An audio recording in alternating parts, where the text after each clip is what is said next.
Dito tayo ngayon sa LBC, magta-turnover tayo at kasama na yung testing commissioning. Fire alarm system. Bumaya, magta-testing commissioning na tayo kasama si engineer at saka yung representative itong warehouse na to. Bali, apat tong beam detector na to. Ayan yung 1, 2, 3. At ito naman yung pang-apat niya. Pansin nyo, ano ng reflector nito nandun sa dulo. Ayun, yan ang reflector niyan. Diyan tumatapat yung ating mga beam detector. Kung paano gumagana yan, kung halimbawa umusok dito sa gitna at na-block yung beam detector natin na yan, automatic magta-trigger siya. Mag-a-alarm. Naka-centralize siya, tatlo yung bill natin. Ayun yung isa doon. Ito yung pangalawa na bill. At ayun naman yung pangatlo na bill. Yung mga yun yung mga detector na yung apat na yun. Ang tawag natin doon, beam detector. Laser yan, nakatutok doon sa kabilang dulo ay yung reflector yan. Ang idea niyan, kapag may usok dito at naputol yung laser, mag-a-alarm siya dito. So pag nag-alarm siya, kailangan mo tignan mo kung biglang mag-automatic yan, mag-alarm. I-check mo ngayon kung may sunog pa talaga. Pero kadalasan kasi yan, dahil nga lalo dito maalikabok, madalas siguro mag-trigger yan, kaya dapat alam mo yung gagawin. So pag ginagawa na trigger, i-reset lang natin dito. Kung wala naman, wala naman sunog, i-reset lang natin. So may pang-testing tayo dyan. Sige Tom, testing mo. Para hindi na natin kailangan mag-produce sa totoong usok. May iba isa tayo sa testing tayo.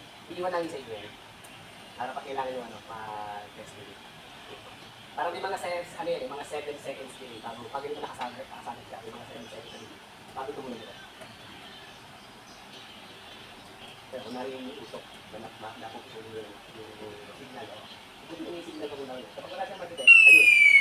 Kita mo nag-alarm siya. Tatlo yung nag-alarm na yan. Ayun. Ito, that's yun yung nag-dig na yun. Tsaka dito sa dulo. Ayun. So, ang gagawin mo muna, i-give mo itong silent. Yung dalawang dilaw, sinipinugin yung dalawang dilaw. Sabay ba? Kahit isa-isa lang. Isa pa, yung sa kanilaw. Isa pa, sinipinugin pa.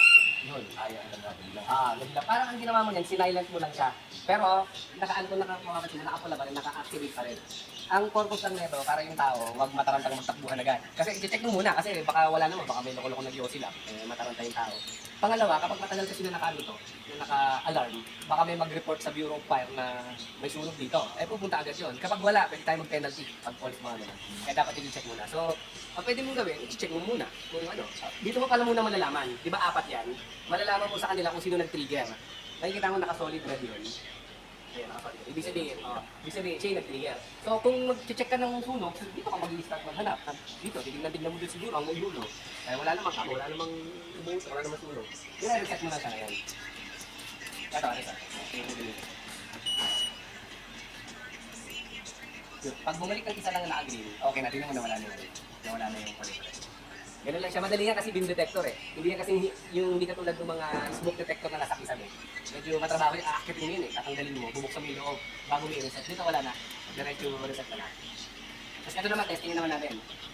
Yung iba, yung sabi, bakit automatic na to ba't may ganun mo? Sabi mo hindi, may detector naman eh. Masaset hindi. Sabi mo na, siyempre unahan mo na. Pindutin mo na to. Actually, ang location nito kung saan may pinakamalapit na papalabas. Kaya halimbawa, ang tao galing dito, di ba, hindi mo natin dito ito.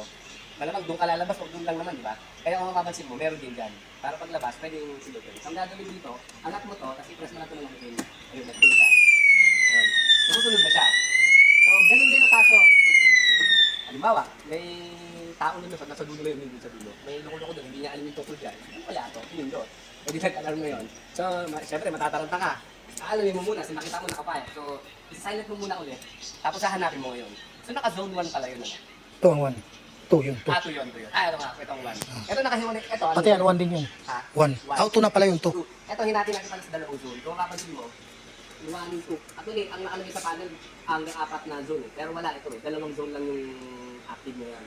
So, kapag ito pinindot mo, zone 1 ang lalabas yan. Yung nasa gitna na yun at saka yung nasa dulo, zone 2.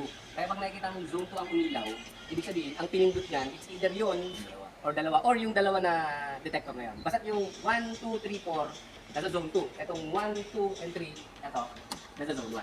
So parang hindi ka mahihirapang maghanap. Halimbawa, zone 2, yung umilaw na ganito. So malamang nandun yun. Or nandun. Halimbawa, yun ang pinindot, ganito nga, baka may loko-loko dun na bago, hindi niya alam, para sa kaya ito pinindot. Ang gagawin mo lang, isa-silent mo, tapos pupuntahan mo siya, kailangan meron ka nito. Ito yung pang-reset yan. Tulak mo lang na malakas. Yun. Pag nawala na yung pula niya, babalik ka dito, i-reset mo siya. Ayun. Pag bumalik siya ng green, ibig sabihin normal na ulit. Pag may nakita kang ibang ilaw dyan, kapag pula ang nakita mo, ibig sabihin alarm mo, nag-trigger siya. Pag nakita mo naman yung mga Yung sa ilaw Megan. na orange, actually may problema yan. Pwede mong itawag sa kailangan sa panel. Yun ang yun ang kailangan itawag sabi nila, hindi ka sa namin, makukuha sa pinag-pinag yan. Bihirang-bihirang naman mangyari yun, magkaroon yan. Anyway, ito naman eh, yearly na mini-maintain. So, magbabalik-balikan namin yung yearly para sa maintenance. Paano halimbawa, isang tago nito, tapos iba ang nag-duty ng mga araw, tapos nag-alarm, hindi walang chance para mapatigil niya yan. Ang gagawin niya, papatayin niya na lang ito. So, kung bawat isang ganito, talihan mo na lang dito makakabagay para pagkakapos. Tapos yung susi pala ng iba ginamit ko. Itong susi na to, pagbukas na ito. Ito hindi naman mo naman kailangan buksan to eh. Hindi mo buksan lang kapag mali. So ito, pwede mo nang itago. Ito, ang kailangan kahit paano nandito. Yung duplicate na lang kasi kapag napunta sa disable yan, hindi mo pipindot yun na kahit ano. Kailangan naka-enable niya para makindot mo. Halimbawa, tinago mo to, nakatago.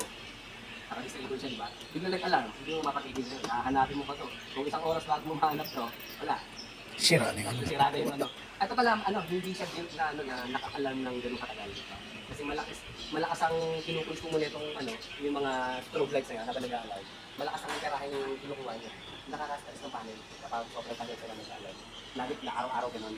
Kasi may isang project kami. Kasi may mga, kung sino dito. Pero dito safe naman. Eh, okay lang naman dito yun. So, kung may tanong ka pa, Yung power siya. yung power. Yung sa loob, ito pala. May dalawang power yan. Kapag naka-green na to, ibig sabihin yan, normal yan, naka-power siya. So may dalawang power na pinagkukuha na niya. Ito yung power galing dun sa mismo kuryente natin, ito. Tapos may power siya galing sa baterya. So kahit pinatay ko yung power, halimbawa nag-run out tayo. Tapos yung buhay pa rin siya. Ayun. Buhay pa rin. Kasi ang ginagamit niya ngayon yung backup battery. Pero ano lang to, pag hindi mo gagamitin, halimbawa hindi naman siya nag-alarm, kaya nyo tumagal ng mga 2 to 3 days nang walang alarm Pero pag nag-alarm, ayun, nagano siya, nagsabi siya na na ginagamit niya yung baterya. So pag ganyan, i-silent mo lang. Usually pag brand out, ganyan ang mangyayari. General fault kasi actually battery fault yan. Ang sinasabi niya yung fault, walang kuryente. Pero ano yan, ginagamit niya naman yung battery. So halimbawa, nag-brand out, tutunog ng ganun yan. Yan, lagyan yan. Para lang ipaalam niya sa'yo na may problema siyang na-detect. Since hindi naman siya problema talaga kasi brand out. Gumagamit naman siya ng battery. I-silent mo lang yan. Hanggang sa bumalik mo na yung kuryente. Pag bumalik yung kuryente, automatic naman din mawawala. Ayan, nawala na.